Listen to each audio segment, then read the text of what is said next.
Presiding এবং সহকারী presiding অফিসারদেরকে প্রশিক্ষণ দেওয়া হচ্ছে। আগামীকালকে পোলিং অফিসারদেরকে ট্রেনিং দেওয়া হবে।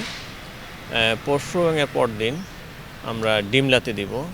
এইভাবে পর্যায়ক্রমে আমাদের প্রত্যেকটা উপজেলাতেই ট্রেনিং কার্যক্রমগুলো চলবে। আমরা তাদেরকে নির্বাচনী আইন, বিধিবিধান এবং কর্মসূচিটা কীভাবে করতে হবে সে বিষয়ে ডিটেইল আজকে সারাদিনব্যাপী প্রশিক্ষণ চলবে।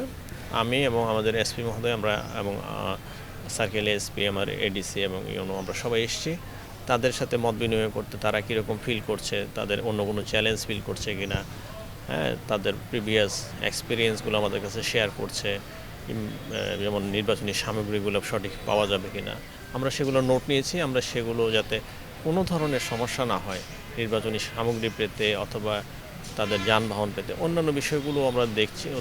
ওনারা যেই তথ্যগুলো দিলেন সেটার আলোকে আমরা প্রয়োজনীয় ব্যবস্থা নিচ্ছি। আমরা আমাদের যে আইনশৃঙ্খলা রক্ষা করা বাহিনী সবাইকে নিয়ে আমরা একাধিকবার বসেছি।